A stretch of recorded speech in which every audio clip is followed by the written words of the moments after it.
today's guest is Pat Gerace from Greenhill. Welcome, Pat. Good morning, Stan. So before we get started, I just wanted to talk a little bit about the sponsors of Land Pioneers podcast.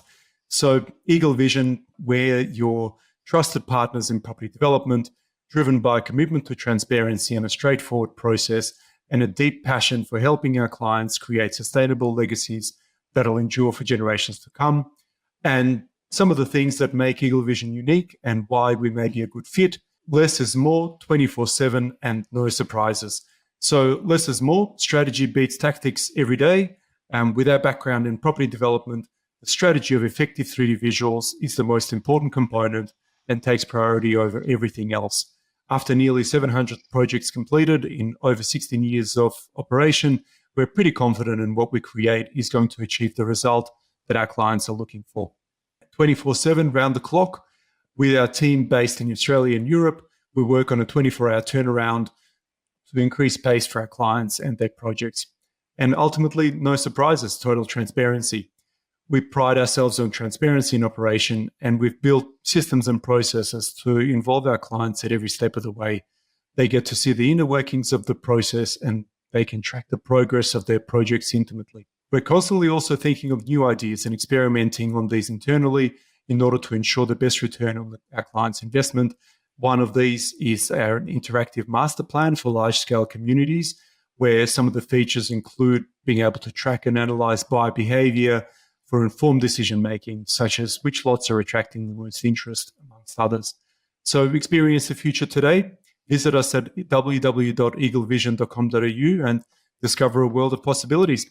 And now back to our guest. So Pat, I was super excited to talk to you. I was really impressed when I first met him when he was the CEO of the Urban Development Institute of Australia back a couple of years ago, just how passionate he was around some of the advocacy work that he was doing on behalf of the developers. So just briefly about Pat, he started his journey by graduating from Flinders University with a degree in economics and later pursuing an associate degree in law.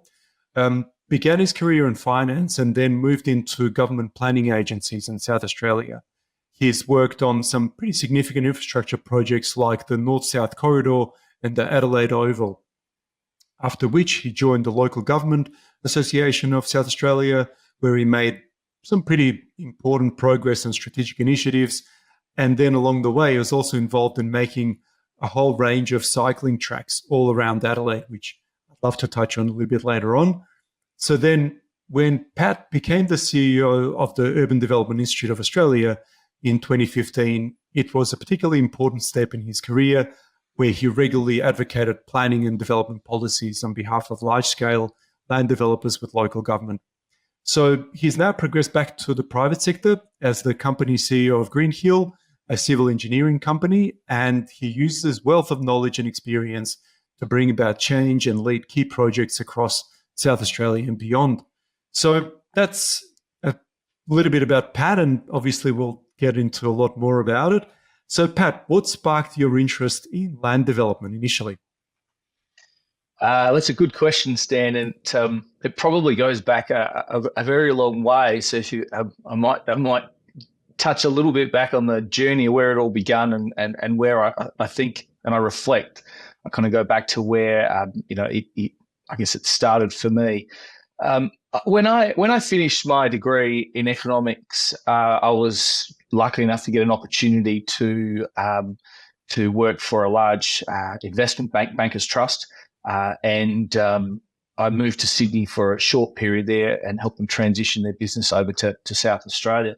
So it was an opportunity I couldn't miss as a youngster coming out of university and going to the big smoke, and I love that. But over the period of time working at BT, Bankers Trust, I think it was one of those, it's probably common for people in that industry where I'd never actually resigned. I never left the desk that I was working at apart from one move. But I finished up working for 5 separate companies. So between Bankers Trust and Deutsche Bank, taking over BT, and then an Australian purchaser of the operations principal financial group, and then it became JP Morgan. So I finished up working for a lot of different companies without actually ever resigning, just through restructures and changes. But the thing, it's an interesting story that I tell a few people, is that one day when I was working for JP Morgan, and I was in an office at Felixstowe, was a purpose-built building, I got this email, and it said, that the front doors are jammed. Please use the side entrance. But the front doors I'm referring to are in Wall Street. And so somehow or another, we were on this email saying that Wall Street front doors are jammed. And I'm like, I'm in South Australia. I come through these doors every day, but I feel like I'm actually only ever dealing with people in another place. So it kind of led me to think about what my journey was. And I went back to study law, and then I finally, just through some contacts and people I knew, was offered an opportunity to work with the Honourable Patrick Conlon, who was the Minister for Transport and Infrastructure. And he said, look, I've got some commercial nous about you. I'm doing infrastructure. We're doing some large projects. I think I'd like to have you on my team. So I was very humbled by that, and became an advisor to Patrick Conlon. And the very first, one of the very first things I did in that week, he says, come with me. We're going out to an opening. And we went out, I still remember, we went out to an opening, Eldersmith Road. It was a road that connects, I think, Main North Road through the Mawson Lakes development. And I remember the contractor at the time was Bud Avcol. They'd done the work there. And so, I'd been sitting at a desk thinking about this place that I work at that wasn't connected to my community. And then I ended up being on the side of a road where there was media, there was the civil contractors, there was this hoo-ha about this new road that was going to help people who lived in that Mawson Lakes development. And I still remember at that moment, I was standing by the side of the car, and I was just thinking, how good is this? I am paid to be in a place, to be doing something that's related to what happens to my community, my city, my state, and not this thing that it was a choice. There's certainly work to be done for people in that finance sector, but I kind of come to know then that being connected to locally to my community was really what I was passionate about, and it sparked an interest for me. Having done that, I then worked for Patrick, who was the Minister for Infrastructure, Transport, and that's mainly what I did, but also housing and urban development.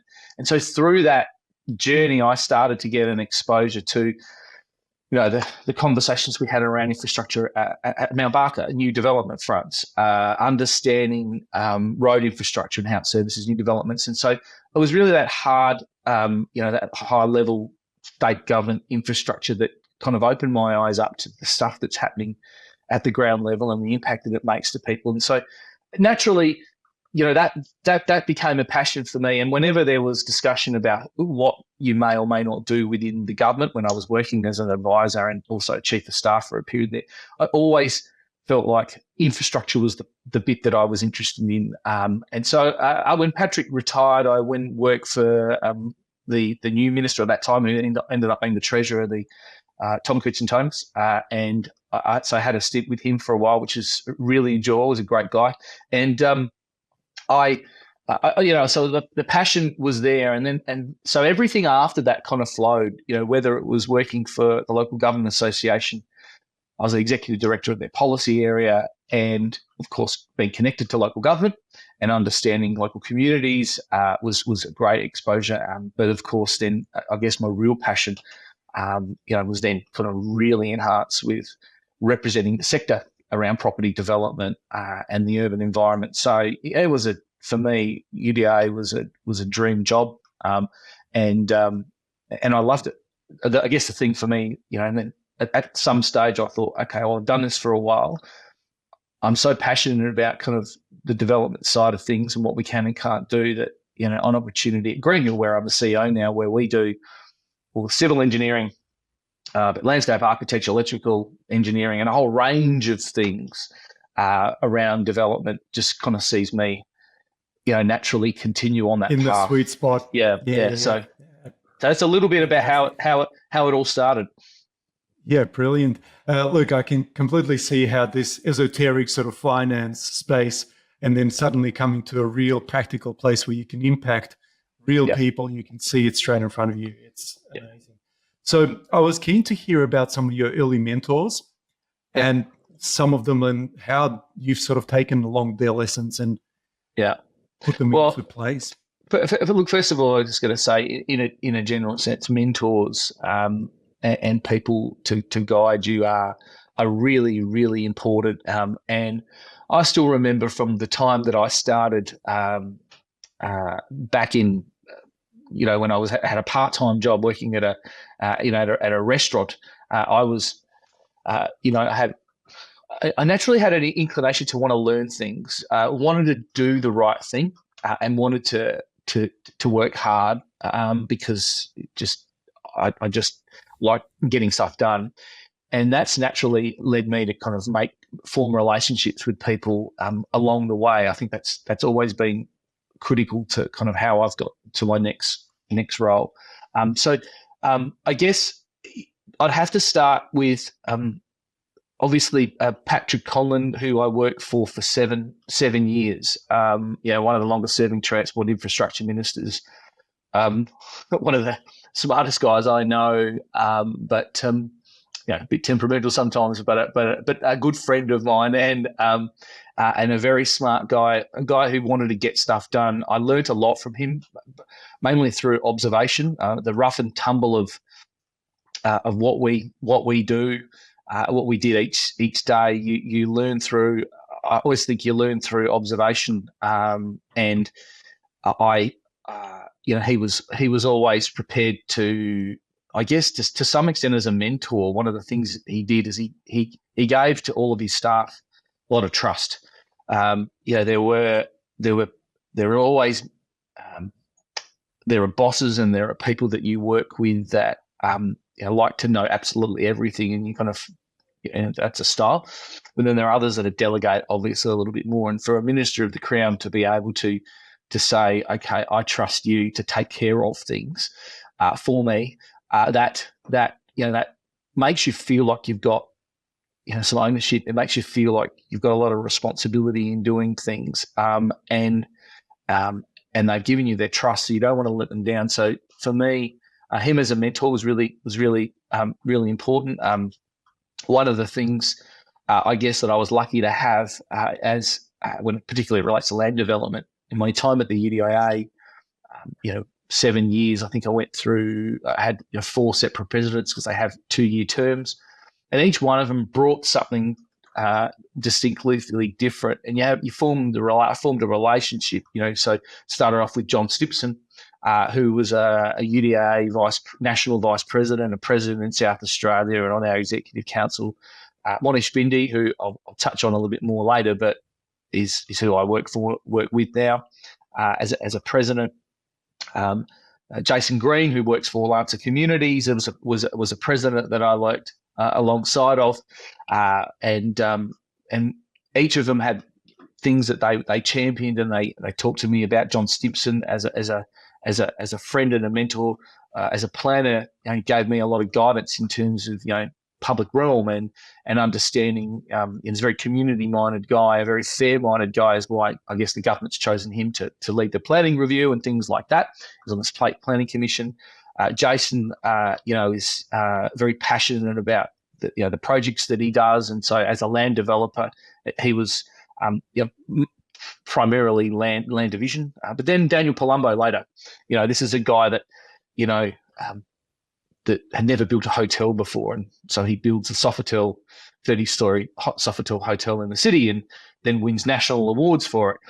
It was really someone saying, "You won't be able to do that," and it's like, "Well, watch me," kind of thing. And so I learned from Daniel, I learned from Jason, I learned from John, and of course Monish, who I talked about before, has always been a mentor for me since the time I started through my whole UDA days, to the point where our relationship has actually, to the point where he's actually said, "I'd like you to run my company."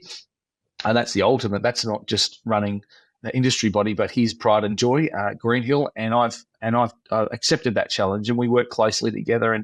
And I like to think that I've been able to give back a little bit to each of these people myself. So I think it's good. Your mentorship doesn't have to be, a lot of people characterize it as young person, older person, you tell me what to do. But I think mentorship, is one where it goes, you learn things both ways. And so I think now there's a number of people that I've surrounded myself, particularly through the UA, that have helped me out. That's amazing. You can almost feel how that collaboration has worked for you. Being the CEO of a company, you think that the presidents that are being brought in, they are kind of appointed roles, but instead you flip that and you learn so much more from them. That's fantastic. Indeed. All right. And also with Patrick, I just wanted to touch on him a little bit briefly. He was the one involved in the cycling tracks from memory. Is that right? Yeah, that's right. So we one of the most exciting times, stressful, but also exciting at times when you work for a government minister. And so I was an advisor, and just to be clear for people who might not know the difference, there are obviously public service advisors that are members of the public service, and then there are the political advisors that work for ministers. I was a political advisor, which meant I was directly reporting to him. You're technically employed by the Premier, but directly reporting to him as a minister.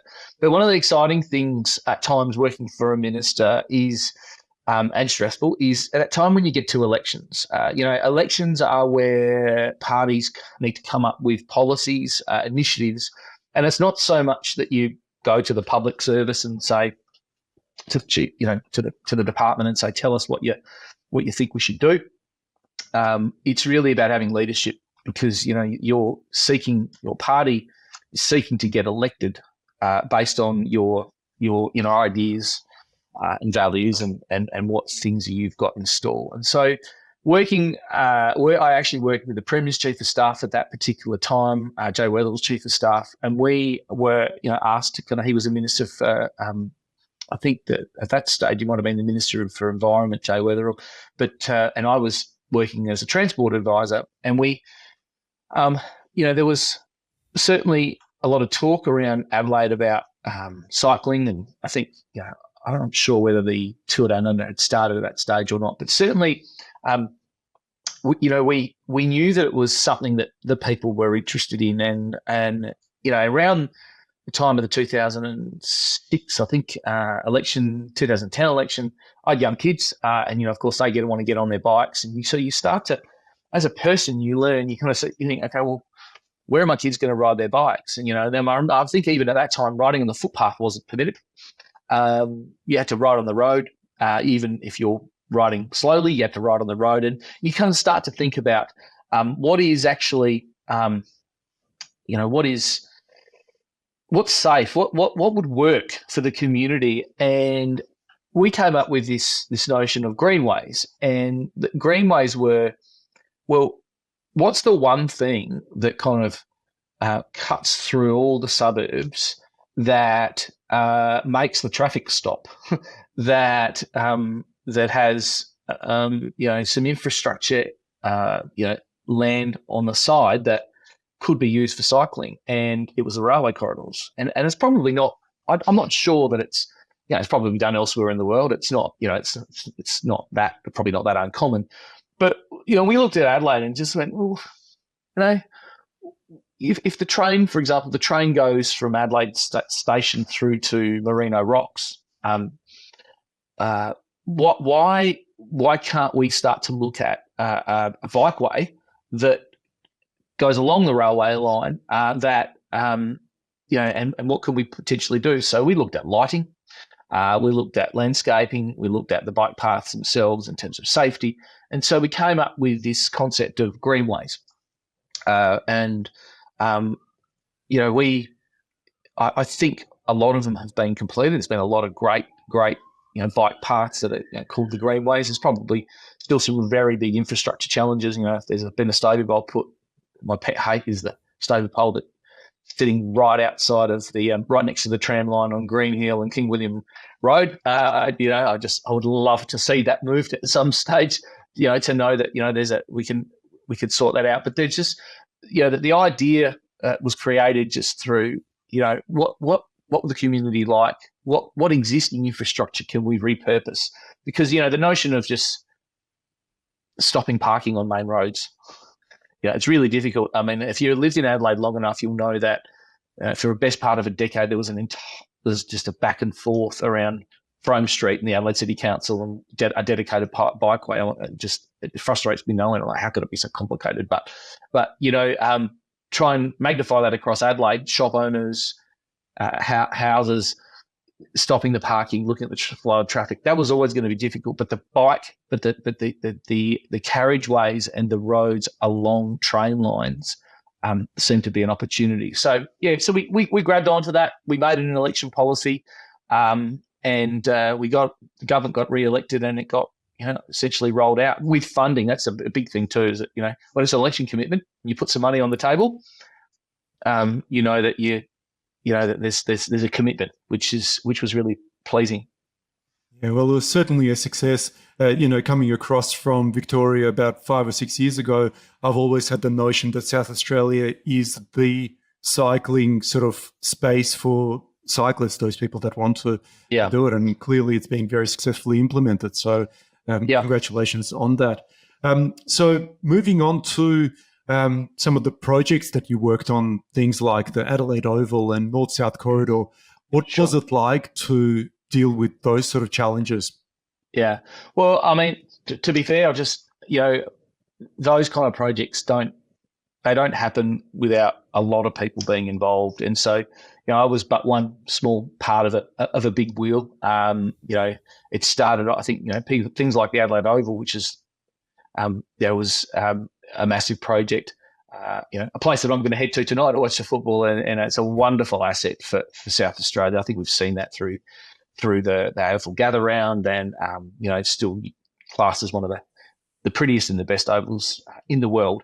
But so it was just one part of, there's a vision obviously there from the likes of Kevin Foley having a cup of coffee with us with the South Australian National Football League, and and making it all the way through to working with the contractors, the Office of Infrastructure, then as it was in government with Rod Hook and others.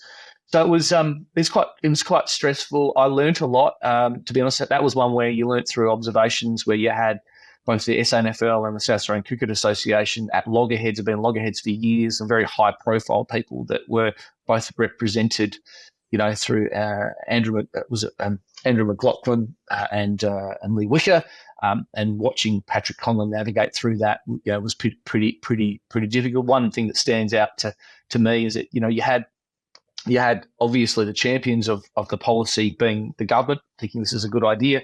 Both SANFL and SAC are both interested in thinking that this is a good thing, both wanting it to happen, but both having a history of not getting on with each other from an acrimonious split in 1974, where West Lakes was built as a result of them not talking to each other. And some of the same people still being around. So they both wanted it, but it was really difficult to get them to agree. And then, of course, as oppositions do, and I think if you ask anybody now, is it a great idea? I'll say, absolutely, best thing ever. I don't think anybody would say that Adelaide Oval was a bad idea. But at the time, of course, you had to get members to vote. The SACA members had to vote. And we had to, and opposition's only, its job is to find the faults and to find the reasons why things, what needs to be looked at. So, of course, it was difficult to navigate through all of that. And there was a point in time where, it was like, well, is this thing actually going to happen? It seems to be pretty hard to give a lot of money away to do something that everyone thinks is a good idea. But it wasn't easy. And I think one of the things that talk about mentorship, Patrick Conlon, I can't remember, something happened and he couldn't make it, but there was a briefing with the deputy leader of the opposition, and a whole range of other politicians, a briefing about whether Adelaide Oval should or shouldn't happen. And he couldn't, for some reason, the minister couldn't make it, and he said, "You do it." And so right at that time was the highest profile discussion item ever. And I was like, okay, I now have to kind of go in there and I have to convince these people that this is a good idea. So, things like that you get thrown in the deep end, you kind of go, ooh, I don't want to muck this up because, it's just a pretty important kind of thing. But I think the end result we got there. So it was challenging. I learned a lot, but it was very rewarding too. Yeah. How old were you, just out of curiosity, when you were with it? Well, so And Patrick saying, "Hey, go in there and do it." yeah, look, I was. I'm just thinking we would have done the Oval kind of. I can't remember exactly when it was. I probably was about maybe late 30s or thereabouts. Yeah, so certainly that's a lot of responsibility. A 60-year-old veteran, but I wasn't. Yeah. I mean, I was. It wasn't. It wasn't. Yeah, I was. Yeah, early to mid 30s. But it is daunting. But all I learned in that role was that things move really fast, and you don't have time to stop and think about whether you're capable of doing it. You either doing it or you're not, and if you're not doing it anymore. Like it's not. I'll do this bit or that bit. It's boots and all, which makes you a stronger person. Absolutely, and there's leadership right there. Yeah. Yeah. So then I'm curious to know more about then the presidency of UDIA and being CEO of the UDIA. How did you go in terms of some of the policies that you saw? Because you'd kind of moved from being able to do things from the government level to now being kind of on the other side and championing some things from the private sector to the government level and creating that bridge of communication. How did you go with that? Well, it was an interest. Yeah, it was interesting. Of course, you're working for a minister and you're contributing to a government making decisions, and then you move over to hearing all of your members and of course all of their frustrations and the things that they'd like to see and like to have done. And the thing about the development sector is that most of the people who are in it and who are successful that are in it have been veterans of it. They'll say, I've been doing this for 15 years, 20 years, 25 years, 30 years. They've seen multiple governments and multiple ministers, and of course, they're in for the long haul. Whereas in government, ministers change, governments change, and there's a little bit of a turnover, and so you always, got this I guess focus you get from a political sense, which is a little bit short term, naturally with election cycles, versus what sometimes is needed is a longer term view. So when I got to the UDIA, I spent a lot of time boots and all, understanding exactly what was happening. You think you understand development, and then you talk to developers, and you realise that there's a whole lot of things that that you didn't know. And again, I think that if you ask any land developer who's doing a really large scale project, and it may be different across the country in different jurisdictions, but they'll say to you, hey, you'll be lucky to sell a lot within the first 5 years. And the time it takes to get something to market, it's a long time. It's a long time. Whereas, in political land, it's kind of like, surely you just get that done. Like, within 12 months, you'd be selling these things. Look, it's just so. But what I'm getting to, I guess, what it highlights is that there was, and for me, became a passion of mine at the EDA, is that there's a lot of people in political circles don't want to make the wrong decisions. They don't like making bad decisions, but they don't have imperfect information, and they don't have a lot of time to digest reams and reams of detail. And so you kind of, it's kind of my task at the UDA to say, how do we shape decision makers and governments to make better decisions, slowly and incrementally make better decisions, and see the bigger picture, and that comes through clear messaging from as a CEO of an industry body, clear messaging, understanding, trying to explain, being a good explainer, a good a good teacher to some extent. Sometimes you feel like, when I was there, I was actually just teaching people what they didn't know so that they could come to their own conclusion about decisions. So one of the biggest things that I was very passionate about, and I've been very proud of and excited about in recent times, is I think probably flowing on from my experience working for Patrick Conlon was the focus on infrastructure at the UDA. So when we started, the conversations, from my mind, within government were really unsophisticated. There was, however certain people feel about infill and greenfield development, that's unfortunately, to some extent, it becomes a little bit like Crows and Port or Collingwood and Carlton, and people kind of tend to pick a particular typology based on some type of emotion that one's really bad and the other one's not, etc. But kind of go back to infrastructure and kind of go back to the fundamentals around data, which is what my economics taught me, and I guess my legal studies too. I started to think in a logical kind of way that what we really needed to do was focus on the facts. And so for me, talking about infrastructure a lot with the government, the successive governments when I was at the UDA, led to, I think, us really sharpening and honing our message up until that really cut through just before the 2022 election. And the Premier, I had a few conversations with the Premier, just one-on-one. We did a presentation to Cabinet, which is a bit of a highlight for me. And I thought, when I started the UDIA, we were trying to cut through as a message around what needed to happen. When I left the UDIA, they had been elected, and I'd been invited with the President at the time to do a presentation to all of Cabinet, to the entire Cabinet table, and given 30 minutes, and we were there for over an hour because they kept having more and more questions. And we talked about types of development. We talked about challenges around infrastructure. We talked about, and what's come from that is, we now have Eleanor Walker, who is the infrastructure HIBDO, I don't know what that acronym stands for, exactly, Housing Infrastructure Planning Development Unit, I think. She's in this position now, championing this stuff. The Premier has made, the Treasurer have made some kind of welcome announcements about the fact that we need to deal with some capacity issues in water in Adelaide.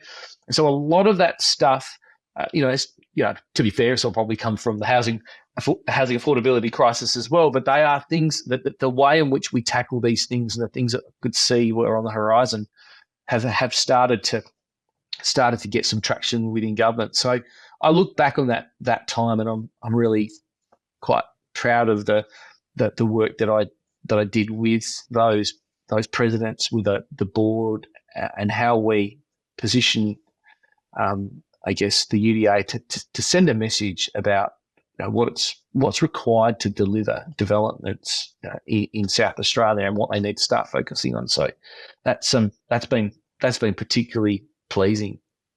Yeah, look, and I wanted to just delve a little bit deeper into that. So there are obviously these issues that we're dealing with. The population is growing, and affordability and housing availability and all of those kinds of things. So what is your feeling around infrastructure, and why is that so important versus perhaps just releasing some more land? Oh, look, this is a really, really, really big topic, and I think it's something that really,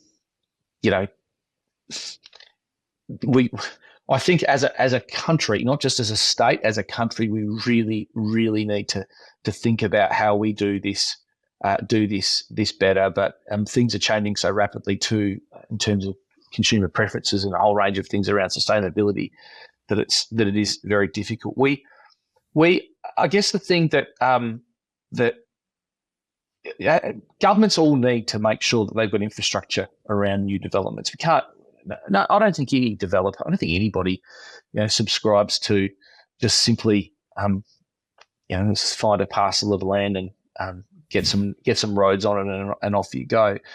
There's a level of amenity that you're entitled to as a resident of any city in any state of this country, And we need to make sure that we've got that, and I think by and large we do. But it's really also quite expensive. And one of the things that I learnt from the UDIA Executive Council, and I know Kim Burke was particularly interested in this, but they all agreed, was dealing with intergenerational inequity. So having and if you bear with me for a minute, I'll explain what I mean about that, and something I'm quite passionate about.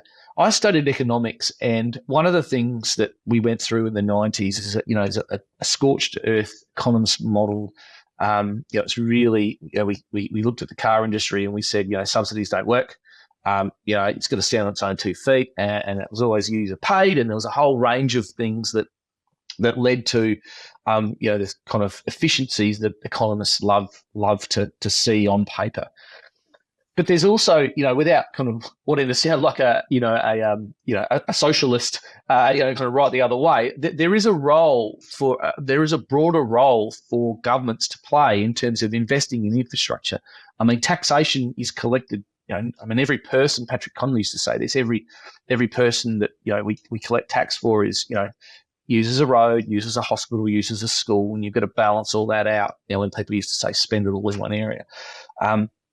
But we have this. We went through this period where the economic kind of models around stuff, and particularly infrastructure, gets back down to user pays, and of course, then we use these emotive terms like rich developer. So it's like new land development. So the developers.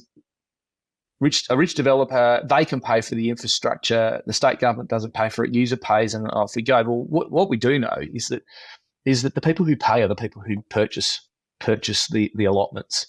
The models that we have are, and the competition we have is that it's the people that move into these new land developments that are actually paying for it. It's added to the bottom line. And when I go back to that comment I made before about intergenerational inequity, what worries me is that, we had a model where, whether it's the 40s, 50s, 60s, we had a model where everybody paid their taxes and governments controlled the rollout of infrastructure everywhere. And it was, we built roads, in South Australia, there was a government engineer. It was just basically, he just talked to the Premier and he talked to the water department, the power department, and we just kind of decided how we would coordinate these things and roll them out. Now we have, that doesn't happen. And, if you're doing, if you look at kind of some infill development, people are just tapping into what was already paid for. So those high prices, existing suburbs, you do development in an infill sense there, and what essentially you're doing is you're just tapping into what's already been paid for. You develop in a new area, it's the landowner, the new home buyer that's going to pay for it. So I start to kind of wonder about, have we really got the mix right in terms of who's funding and paying for infrastructure? Unfortunately, that conversation gets complicated because, governments say, well, that's okay, we'll pay for it, but they go back to, okay, well, we won't just take it from broader general revenue, we'll put a fee or an infrastructure charge on it. And of course, then there's this big dialogue about whether it's fair, whether it's gold-plated, and so we end up with conversations around complex schemes when if it was up to me, I'd kind of say, look, broadly, we need to look at the whole infrastructure across the state. We need to look at housing affordability for everybody, and we need to kind of have a holistic view around that. And I do think that there is a role for government to fund infrastructure. Example of things like the North-South Corridor. I mean, I think the Northern Connector and the Northern Expressway were driven largely through federal government funding, and that was largely driven through the freight task. Potentially Olympic Dam was talked about at that time, mining, and trucks. And so, of course, we built this infrastructure. But what's been a great success story, is that even though Olympic Dam didn't take off the same way that everyone thought it would, it actually opened up a whole bunch of housing in the northern suburbs, which is where a lot of people are making new neighbourhoods and have got new homes, which is absolutely wonderful, and that's because of that infrastructure. Now we've got a housing crisis at the moment. Imagine if that road didn't exist. So fortuitously for South Australia, there was a road that was funded and constructed as a result of what we thought we needed in a mining sense. But the biggest success by and large has been the housing and urban development's been able to take place because of that infrastructure. So I think, that was great that it happened, but I'd like to get us to get to a point where we're not just waiting for, something to happen by chance because there might have been some other reason to build the road, but really understanding what the broader infrastructure is required across the state to address this. So I'm pretty confident. I hear our Premier only this morning talk about AUKUS and subs and the task and the need for housing. So I think that message has got through. Yeah, cool. Look, it's so interesting because how does a government think about, all right, where to allocate funding?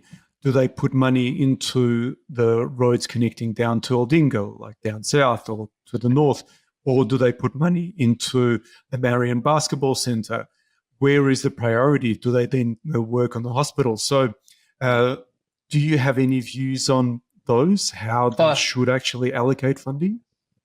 Yeah, I certainly do. I think one of the things that has happened is that if you take a step right back, I'm not sure about the specifics, but I know that there are economies across the globe where housing is essentially centralized. Housing is not up to there might be private companies who are contracted to deliver developments or to build the roads and construct stuff, but ultimately housing isn't left to the private sector. And one of the things I explained to this government and the government before is that if you think about how we do housing in Australia, there are developers who want to do as much as they possibly can. They want to build as much as they possibly can. And then we have a housing crisis and we have a bunch of people who are so desperate to get into housing and they want to. So why can't the people who want to do as much as they can deliver to the people who want it? Well, it's because there's something in the middle and it's essentially what's the regulator. It's the regulator. And people say, well, who's the regulator? And I say, well, it's the government. And I said, well, no, the government doesn't regulate that. It's an open market. And I said, well, hold on a minute. We got to be clear about this. You can't build where you want, when you want, and how you want without a whole range of things that you need to do. So there is a regulator. But then the regulator itself, the government, thinks that the provision of housing is left to the private sector. So they don't really have their eye fully on the ball. They just say, okay, well, we've got these agencies, they just process your applications and the authorities will tell you what you can and can't do. But essentially that's left to the private market. So you can see what the problem is. There's a bit of a disconnect at highest level. Why can't we just build more? That's what developers say. And why can't I just buy a house? Why isn't there enough? So that's where I think the government needs to play a whole lot more of a role. At the moment, if there's 10,000 houses built in South Australia, I mean, the Housing Authority might be responsible for building, a couple of hundred, 200 or 300, and it's kind of like it's next to nothing. So they don't really construct or build, have left it. So that's a background to answer your question, Stan, which is how they should make their decisions. Well, at the moment, the planning department, I feel, looks at a number of things, and a 30-year plan or Greater Adelaide plan for Adelaide.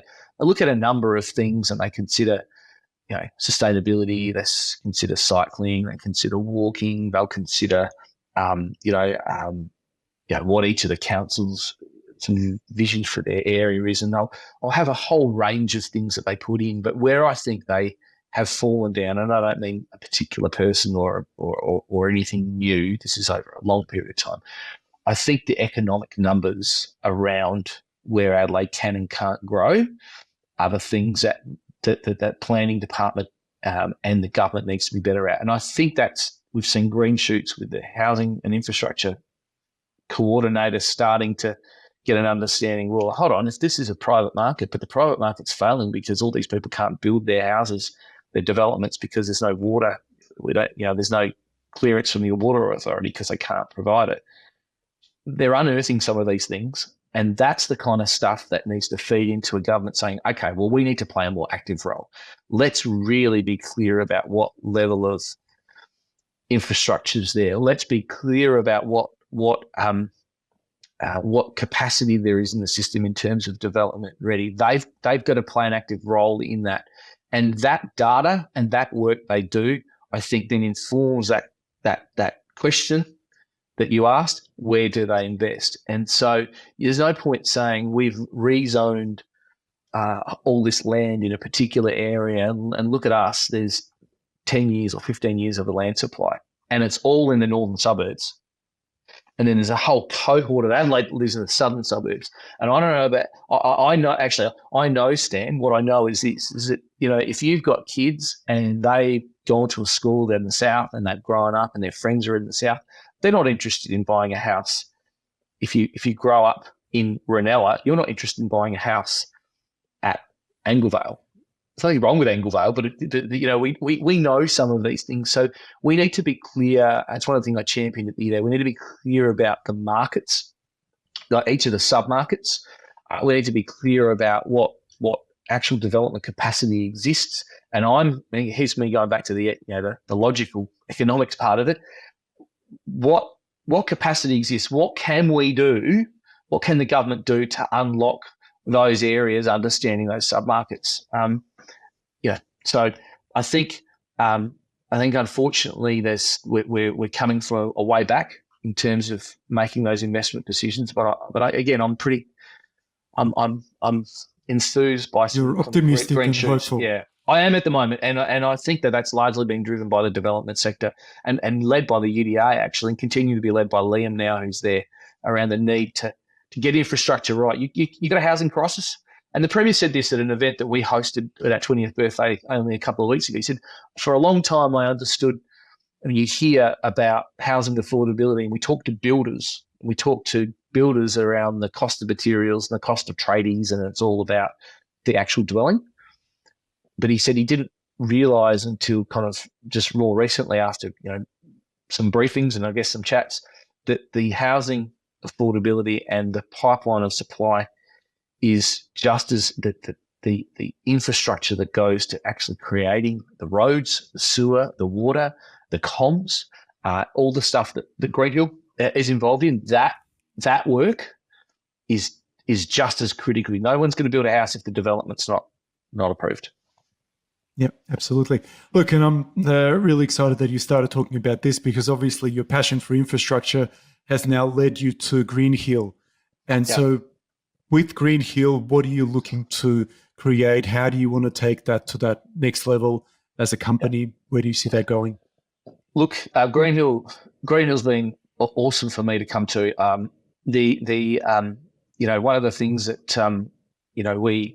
it's easy for you to work at Greenhill or be outside of Greenhill, a client of Greenhill, or for any engineering firm for that matter, and just focus on what you do in terms of the engineering, civil engineering, and the work that you do for your clients. But I often say to my staff, I said, and it's probably from where I've been, the journey that I've reflected on over the last half an hour with you, Stan. In the hierarchy of needs, people need to eat. They need healthcare, but they also need shelter. And we have a housing crisis here in South Australia. Housing crisis, housing affordability is a challenge, and people need a place to live.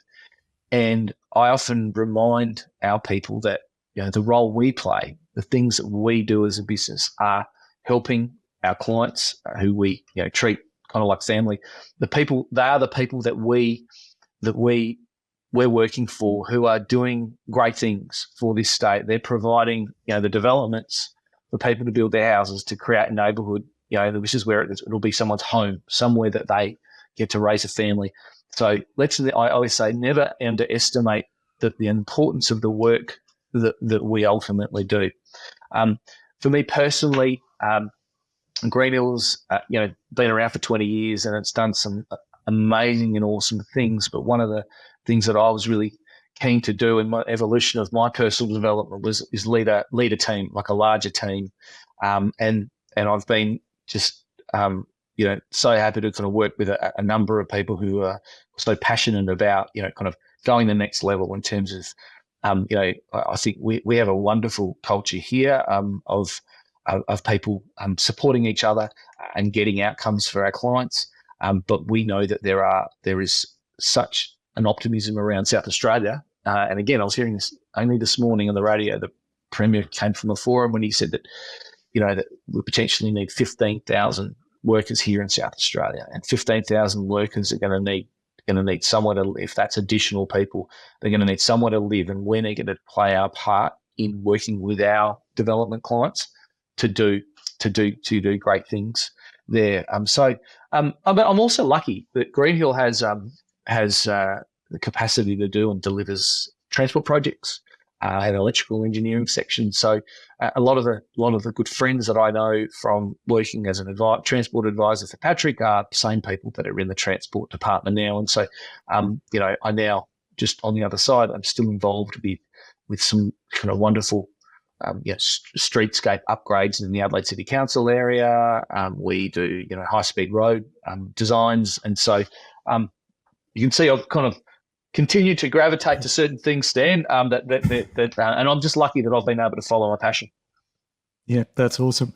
Look, and that's what I kind of wanted to touch on as well for you. So if you could share about some of the leaders that are coming through this development sector, what advice would you have for them, and what should they be sort of focusing on?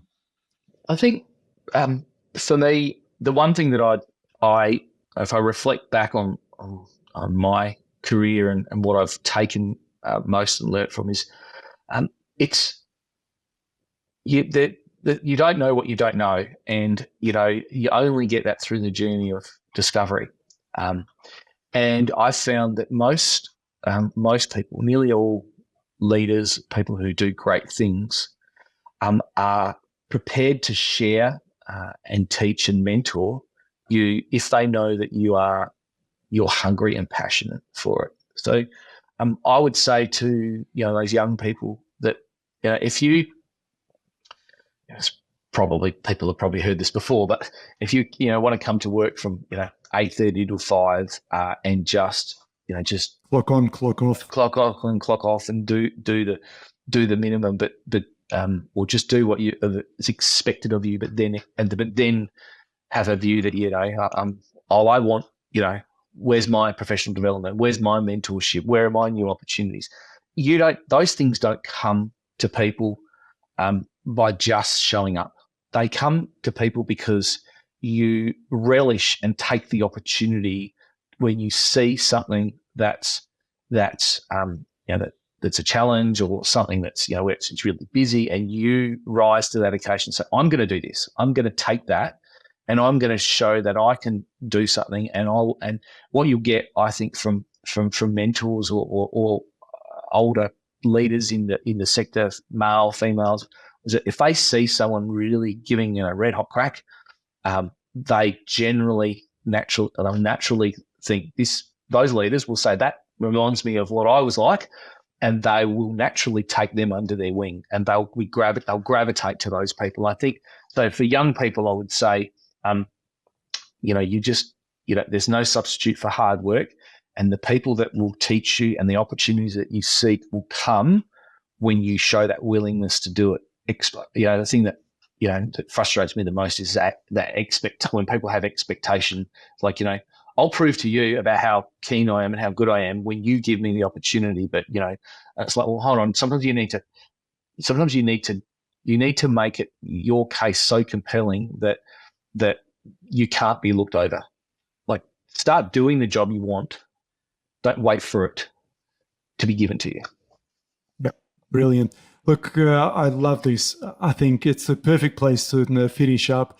Your passion for infrastructure projects has now placed you in the perfect place, it seems.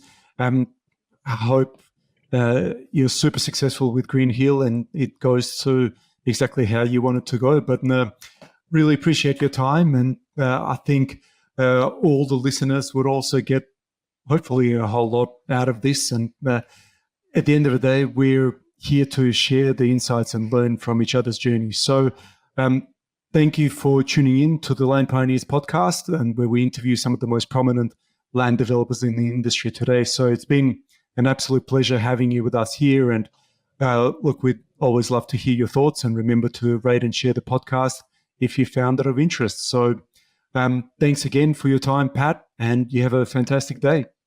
Thanks very much, Stan. It's been great to talk to you. And for anyone who ever wants to get in contact, look at the greenhillaustralia.com.au. We're very passionate about what we do, but it's been great to chat with you, Stan. Thank you.